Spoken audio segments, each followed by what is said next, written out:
Welcome to my YouTube channel HSC crew. इस video में हम इंटरव्यू क्वेश्चन सीरीज के लेक्चर नंबर 8 को देखेंगे और इसमें हम एक्सकावेशन सेफ्टी को डिटेल में डिस्कस करेंगे कि एक्सकावेशन से रिलेटेड कौन कौन से इंटरव्यू क्वेश्चंस पूछे जा सकते हैं और इसी तरह से एक्सकावेशन में कौन कौन से हैजर्ड्स और कंट्रोल मेजर्स हमने लेने हैं ताकि हम एक्सकावेशन एक्टिविटी को सेफली कंप्लीट कर सकें। सो अगर आपको कंटेंट हेल्पफुल लगे, आपकी इन्फॉर्मेशन में इजाफा हो, तो चैनल को सब्सक्राइब करना है और अपनी फीडबैक कमेंट्स में लाजमी देनी है। तो सबसे पहले स्टार्ट करेंगे, what is excavation. A man made cut और cavity on the ground is called excavation. Excavations are done manually और mechanically. Simple is that man made cut, जमीन के ऊपर कोई भी गड्ढा खोदने को बेसिकली एक्सकावेशन कहते हैं।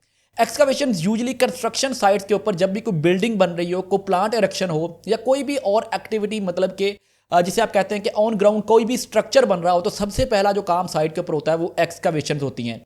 और एक्सकावेशन हाई रिस्क एक्टिविटी है। कंस्ट्रक्शन साइट की जितने भी सेफ्टी इंटरव्यूज होंगे, एक्सकावेशन के बारे में लाजमी इंटरव्यू क्वेश्चंस आएंगे। एक और मेजर क्वेश्चन है, what is difference between trench and excavation. तो ट्रंच भी मैन मेड कट और कैविटी ऑन द ग्राउंड होती है, इन विच डेप्थ ऑफ द एक्सकावेशन जो है वो विड्थ ऑफ द एक्सकावेशन से ज्यादा होती है। सिंपल इज दैट एक्सकावेशन जिसमें डेप्थ ज्यादा है, विड्थ कम है, उसे हम ट्रंच कहते हैं। और सिंपल ये भी मैन मेड कट और कैविटी ऑन द ग्राउंड ही होती है। अब एक्सकावेशन क्यों डिग की जाती हैं? बेसमेंट्स बनाने के लिए। इसी तरह से साइट के ऊपर अगर हमने अंडरग्राउंड को फैसिलिटीज बनानी है, वहां पे एक्सकावेशन डिग की जाती हैं। पार्किंग एरियाज बनाते हैं, जैसा कि प्लाजा के अंदर एक्सकावेशन डिग की जाती हैं। कोई हमने water supply lines, underground facilities, mobile internet lines लगानी है, या फिर कोई और यूटिलिटी लाइंस जिसमें वाटर लाइंस आ जाती हैं, सीवरेज लाइंस आ जाती हैं, इन सब के लिए हम एक्सकावेशन जो है वो डिग करते हैं। तो नेक्स्ट चलेंगे, सेफ्टी मेजर्स टू प्रिवेंट केव इन। अब एक्सकावेशन में जो मेजर हैजर्ड होता है वो केव इन का हैजर्ड होता है, मतलब collapse of edges of the excavation, हम इसे केव इन बोलते हैं। तो उसको प्रिवेंट करने के लिए हम 4 बेसिक टेक्निक्स यूज करते हैं, जिसमें फर्स्ट वन है स्लोपिंग। स्लोपिंग क्या है कि एक्सकावेशन एजेस को हम क्या करते हैं, स्लोप करते हैं। अब हमारे पास डिफरेंट सॉइल टाइप्स के हिसाब से हम ये जो मतलब कि साइड प्रोटेक्शन लेते हैं, केव इन को प्रिवेंट करते हैं। सॉइल टाइप्स में हमारे पास सॉलिड और स्टेबल रॉक्स आ जाती हैं, सॉइल टाइप ए आ जाती है, soil type B, soil type C आ जाती है। तो डिपेंडिंग अपॉन सॉइल टाइप हम इसकी स्लोप को डिसाइड करते हैं कि हमने कितनी स्लोपिंग जो है वो ज़्यादा करनी है। जितनी अनस्टेबल ग्राउंड होगी, जैसा कि सी टाइप सॉइल में हम मैक्सिमम स्लोपिंग करते हैं, इस तरह से बी टाइप में हम कम करेंगे, ए टाइप में कम करेंगे, और स्टेबल रॉक्स को हम वर्टिकल भी डिग कर लेते हैं, उसमें हमें स्लोपिंग की ज़रूरत नहीं पड़ती to prevent the cave in. Next हमारे पास आ जाता है बेंचिंग। बेंचिंग भी हमारे पास स्लोपिंग से मिलती जुलती चीज़ है, लेकिन इसमें हम स्टेप बाय स्टेप जो है वो स्लोपिंग करते हैं। अगेन ये कोलैप्स और केव इन को जो है वो प्रिवेंट करता है।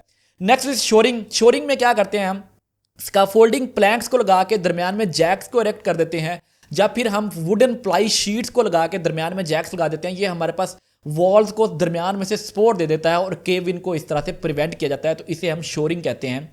शील्डिंग आ जाता है, या इसको ट्रंचिंग भी कहते हैं। तो इसमें हम क्या करते हैं, ट्रंच बॉक्सेस को इंस्टॉल कर देते हैं, जो कि प्री फैब्रिकेटेड हमारे पास एक बॉक्स टाइप फैसिलिटी होती है। वर्कर उसके अंदर बैठ के काम करता है, और जब वो काम कंप्लीट हो जाता है तो उसी ट्रंच बॉक्स को फर्दर शिफ्ट कर दिया जाता है। तो ये 4 बेसिक टेक्निक थी, जिसमें हमारे पास स्लोपिंग है, बेंचिंग है, शोरिंग है, शील्डिंग और ट्रंचिंग है, in order to avoid cave in hazard. ये एक मेजर इंटरव्यू क्वेश्चन होता है। नेक्स्ट हम चलेंगे important points related to the excavations. तो सबसे पहले, all excavations deeper than 1.2 metre or 4 feet are considered as confined space and will require the confined space entry permit to work in। Simple is that कोई भी excavation जब 1.2 metre या 4 feet से deeper चला जाएगी तो उसको हम कन्फाइंड स्पेस कहते हैं। अब कन्फाइंड स्पेस क्यों? वहां पे अकम्युलेशन ऑफ टॉक्सिक गैसेस हो सकती है, कोई और हैजर्ड जो कि कन्फाइंड स्पेस से मिलते जुलते हैं। लो लाइटिंग का हैजर्ड है, फ्लडिंग का हैजर्ड है, इसी तरह से हमारे पास इनगल्फमेंट का हैजर्ड है। ये सारे हैजर्ड्स वहां पे अराइज हो जाते हैं, जो कि कन्फाइंड स्पेस के हैजर्ड होते हैं, इसलिए हमें कन्फाइंड स्पेस परमिट लेना पड़ता है। अब सिंपल इज दैट एक क्वेश्चन होता है कि 4 फीट में बंदा तो बॉडीली एंटर नहीं होता। कन्फाइंड स्पेस की डेफिनेशन ये है कि बंदा बॉडीली एंटर हो, लेकिन देखिए कोई भी अगर हमने एक्सकावेशन डिग किया तो उसमें डेफिनेटली बैठ के काम करना है, कोई ज्वाइंट लगाना है, कोई पाइप कनेक्शन करने हैं, कोई केबल कनेक्शन करने हैं। तो जब बंदा 4 फीट डीपर एक्सकावेशन में बैठेगा तो वो बॉडीली उसमें एंटर हो जाएगा। सो 4 फीट डीपर और 1.2 मीटर डीपर जो एक्सकावेशन होंगी उनको हम कन्फाइंड स्पेस कहते हैं। Next is provide ladder or other mean of access so that there is no more than 7.5 meter or 25 feet lateral travel distance। मतलब कि हर 7.5 मीटर और 25 फीट के बाद हम क्या है 25 फीट्स के बाद हम एक एक्सेस या एग्जिट पॉइंट जो है वो प्रोवाइड करेंगे। वो एक लैडर हो सकती है, in order to evacuate the workers in case of any emergency. Next is locate spoil piles at least 0.6 meter or 2 feet away from the edge of जो हमारे पास excavation है, excavation edge से 2 feet हमने away रखने हैं in order to avoid the cave in. Again cave in hazard को या दोबारा से soil का excavation में आने के hazard को prevent करने के लिए. Next is erect barricade at safe distance from the excavation to protect individual and mobile operating equipment above the excavation. तो सिंपल इज दैट हार्ड बैरिकेशन करते हैं, साइनेजेस लगाते हैं ताकि हम एक्सकावेशन हैजर्ड के बारे में लोगों को इंडिकेट कर सकें, हैजर्ड कम्युनिकेशन प्रॉपर तरीके के साथ कर सकें. ये कुछ इंपॉर्टेंट इंटरव्यू क्वेश्चंस हैं ये भी एक्सकावेशन से रिलेटेड. नेक्स्ट चलेंगे hazards from the excavation activity. अब आप जब हैजर्ड्स ऑफ एक्सकावेशन देखेंगे तो उसमें कुछ हैजर्ड जो है वो कन्फाइंड स्पेस एक्टिविटी से भी मिलते जुलते होंगे, बिकॉज 1.2 मीटर के बाद या 4 फीट के बाद एक्सकावेशन को हम कन्फाइंड स्पेस ही कंसीडर करते हैं. तो सबसे पहला हैजर्ड फॉल ऑफ पर्सन का है. डेफिनेटली हाइट से भी बंदा गिर सकता है. इसी तरह से डीपर एक्सकावेशन डिग की हुई है तो एज से बंदा उसमें गिर सकता है. इसमें फॉल ऑफ पर्सन का हैजर्ड है, फॉल ऑफ ऑब्जेक्ट्स का हैजर्ड है. Cave in or collapse of edges, इसको हमने डिटेल में डिस्कस कर लिया. इसके लिए हम स्लोपिंग करते हैं, बेंचिंग करते हैं, शोरिंग करते हैं, शील्डिंग या ट्रंचिंग करते हैं in order to avoid cave in hazard in excavation. Flooding क्या होता है? पानी का भर जाना. बहुत ज़्यादा बारिश होने से एक्सकावेशन में पानी भर जाता है, या फिर अंडरग्राउंड कोई यूटिलिटी वाटर लाइन थी वो डैमेज हो गई, उससे भी एक्सकावेशन में पानी आना स्टार्ट हो सकता है. तो इसे हम फ्लडिंग का हैजर्ड कहते हैं. अंडरग्राउंड सर्विसेज, इसमें इलेक्ट्रिकल लाइंस हो सकती हैं, इंटरनेट केबल्स हो सकती हैं, प्लांट के कंट्रोल लाइंस हो सकती हैं. इसी तरह से कोई सीवरेज लाइन हो सकती है, वाटर लाइन हो सकती है, फायर फाइटिंग वाटर की लाइन्स हो सकती हैं. तो सबसे पहले हम इन लाइन्स को लोकेट करेंगे प्लांट ड्राइंग्स को देखते हुए, या फिर हम रेडार डिटेक्टर्स यूज़ करेंगे, या फिर हम केबल डिटेक्टर्स यूज़ करेंगे ताकि हम किसी भी अंडरग्राउंड फैसिलिटी को हिट ना करें. Next is loose ground and soil instability. अब सॉइल इंस्टेबिलिटी से क्या हो सकता है? अगेन कोलैप्स हो सकता है, एजेस जो है वो नीचे गिर सकते हैं, एक्सकावेशन जो है वो बंद हो सकती है. तो ये भी एक मेजर हैजर्ड है. According to the soil type हम अप्रोप्रिएट कंट्रोल मेजर्स लेंगे टू अवॉइड केव इन और avoid collapse of edges of the structure. उसके बाद collapse of adjacent structures. Nearby को बिल्डिंग थी, नियर बाई को स्काफोल्डिंग थी, उसके पास में हमने जो एक्सकावेशन है वो डिग की, उससे वो गिर सकता है. तो हम एक सेफ डिस्टेंस जो है वो मेंटेन करेंगे.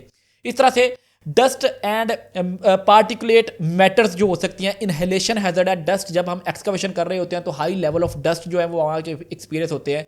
तो डस्ट कंट्रोल मेजर्स लेंगे, नहीं तो डस्ट को कंट्रोल करने के लिए प्रॉपर पर्सनल प्रोटेक्टिव इक्विपमेंट जिसमें डस्ट मास्क हो सकता है, N95 डस्ट मास्क हो सकता है, उसको प्रोवाइड करेंगे वर्कर्स को, और वर्कर्स वो यूज़ करेंगे. Toxic gases. अब देखें जिस तरह से H2S है बेसिकली जो लो लाइंग एरिया है उसमें एकमुलेट हो जाती है. तो अगर वहाँ पे कहीं पे H2S रिलीज हुई है तो वो उस पर्टिकुलर जो है एक्सकावेशन में एकमुलेट हो सकती है. जहाँ पहले कोई वेस्ट डिस्पोज हुआ है तो एक्सकावेशन करने से वहाँ से भी कोई टॉक्सिक गैस जो है वो कम्युलेट हो सकती है. तो 1.2 मीटर डीपर एक्सकावेशन में हम गैस टेस्टिंग करके एंट्री करते हैं. हैजर्डियस मटेरियल प्रेजेंट हो सकते हैं. नीचे कोई हैजर्डियस मटेरियल अगर डिग करके बरीड किया हुआ था ऐसी जगह जहाँ पे कोई वेस्ट को डिस्पोज ऑफ किया हुआ था, तो उसके साथ कंटेमिनेशन के साथ इनकाउंटर हो सकता है. इस तरह से फायर और एक्सप्लोजन का हैजर्ड हो सकता है. कोई गैस लाइन वहाँ पे जा रही थी वो डैमेज हो जाती है तो फायर और एक्सप्लोजन का हैजर्ड हो सकता है. Improper communication. Again proper communication lines अगर डीपर एक्सकावेशन हैं तो रेडियो वॉकी टॉकीज को यूज करेंगे. Improper access and egress. Proper ladders हमने प्रोवाइड करनी है, अदरवाइज अगर लेडर्स नहीं प्रोवाइड की गई तो अंदर जाना और बाहर आना क्या हो जाएगा? डिफिकल्ट हो जाएगा. Improper material lifting. तो वर्क एट हाइट जैसा हैजर्ड है तो प्रॉपर हम क्या करेंगे? जिन बैग व्हील सिस्टम जो है वो यूज़ करेंगे. ट्राइपॉड के साथ जो भी मटेरियल हमें चाहिए होगा वो नीचे पुली के जरिए हम पहुंचाएंगे और बैग के जरिए ही उसको वापस पुल आउट करेंगे. Severe weather condition, high wind speed है, डस्ट अंदर आना स्टार्ट हो जाएगी, मिट्टी भरना स्टार्ट हो जाएगी जिसे हम इनगल्फमेंट भी कहते हैं. और इसी तरह से अगर बहुत ज़्यादा बारिश हो रही तो उसमें पानी भरना स्टार्ट हो जाएगा. पुअर लाइटिंग का हैजर्ड हो सकता है, मतलब low lighting in case of कि अगर आप इवनिंग में काम कर रहे हैं. Poor ventilation. ज़्यादा डीप एक्सकावेशन है तो पुअर वेंटिलेशन हो सकती है. स्नेक्स और स्कॉर्पियो. अगर आप डेजर्ट एरिया में अगर आप डिगिंग कर रहे हैं तो स्नेक्स और स्कॉर्पियोज का हैजर्ड हो सकता है. हाई नॉइज का हैजर्ड हो सकता है. एक्सकावेटर जब चलता है तो बहुत ज़्यादा नॉइज क्रिएट करता है. वाइब्रेशन. जब एक्सकावेशन की जा रही होती है मैकेनिकल एक्सकावेशन स्पेसिफिकली तो बहुत ज़्यादा वाइब्रेशन जो है वो एक्सपीरियंस होती हैं. तो ये सारे हैजर्ड्स हैं बेसिकली एक्सकावेशन एक्टिविटीज़ के दौरान में. नेक्स्ट हम देखेंगे control measures for excavation activities. तो इसमें हमारे पास सबसे पहले परमिट टू वर्क रिक्वायरमेंट्स हैं कि हमने परमिट टू वर्क जो है वहाँ पे इंप्लीमेंट करवाना है. परमिट हमने इशू करवाना है, प्रॉपर रिस्क असेसमेंट कंडक्ट करनी है, प्रॉपर मेथड ऑफ स्टेटमेंट बनानी है जो भी हमारे पास एक्सकावेशन है वहाँ पे काम करने के लिए। Next hard barricade with scaffolding बनानी है और वार्निंग साइनेजेस हमने जो है वो डिस्प्ले करनी है ताकि हैजर्ड को प्रॉपरली कम्युनिकेट किया जा सके। यूटिलिटी लाइंस को साइट मैप से लोकेट करना है, मेटल डिटेक्टर से हमने इसको डिटेक्ट करना है, केबल डिटेक्टर से हमने केबल्स वगैरह को आइडेंटिफाई करना है, मार्किंग करनी है, और जहाँ पे यूटिलिटी लाइंस, अंडरग्राउंड केबल्स या फैसिलिटीज़ हों वहाँ पे मैकेनिकल एक्सकवेशन नहीं की जाती। सॉयल एनालिसिस करेंगे किस टाइप की सॉयल है, और उसी तरह की हम एज प्रोटेक्शन या केव इन को प्रिवेंट करने के लिए कंट्रोल मेजर्स लेंगे। Proper access and egress, proper ladder या कोई एक्सेस एग्रेस इक्विपमेंट्स जो हम वो प्रोवाइड करेंगे। गैस टेस्टिंग बाय एजीटी, अगर 1.2 मीटर से डीपर एक्सकावेशन हैं तो एजीटी ऑथोराइज गैस टेस्टर उसकी गैस टेस्टिंग करेगा before entry. Safety training related to excavation, worker की सेफ्टी ट्रेनिंग्स करवाएंगे एक्सकावेशन सेफ्टी से related. Sloping, benching, shoring, shielding जो है वो करेंगे ताकि केव इन हैजर्ड को हम मिटिगेट कर सकें, कम कर सकें। इक्विपमेंट इंस्पेक्शंस करेंगे, जो भी इक्विपमेंट हम एक्सकावेशन एक्टिविटीज़ में यूज़ करेंगे या जो एक्सकावेशन के अंदर हमने इक्विपमेंट लेके जाने हैं उनकी प्रॉपर इंस्पेक्शंस करेंगे। प्रॉपर कम्युनिकेशन को मेंटेन करेंगे, रेडियो वॉकी टॉकी यूज़ करेंगे, बाकी की डिवाइसेस यूज़ करेंगे ताकि एक्सकावेशन से बाहर लोगों के साथ प्रॉपरली कम्युनिकेट किया जा सके। Stop the work in adverse weather condition, अगर वेदर कंडीशन अच्छी नहीं है तो काम को बंद कर देंगे। वेंटिलेशन, फोर्स, ड्राफ्ट, फैंस जो है वो इंस्टॉल करेंगे अगर डीपर एक्सकावेशन हैं। डस्ट कंट्रोल करेंगे, डस्ट कंट्रोल के डिफरेंट मेथड्स हैं और अगर वो यूटिलाइज नहीं हो रहे तो एटलीस्ट डस्ट मास्क या पर्सनल प्रोटेक्टिव इक्विपमेंट्स यूज़ करेंगे। प्रॉपर लाइटिंग, डीपर एक्सकावेशन है तो प्रॉपर लाइटिंग प्रोवाइड करेंगे। Emergency rescue plan related to the excavation हम बना के रखेंगे।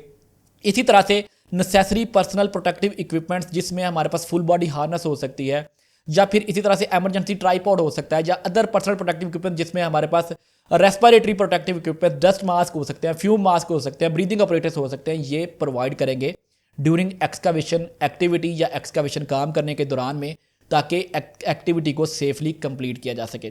सो दैट्स ऑल अबाउट एक्सकावेशंस। अगर आपको कंटेंट अच्छा लगा है, कुछ सीखने को मिला है, तो चैनल को सब्सक्राइब करें और अपने रिव्यूज़ को कमेंट में लाजमी दें। Thank you very much for watching this video. Stay tuned for upcoming videos.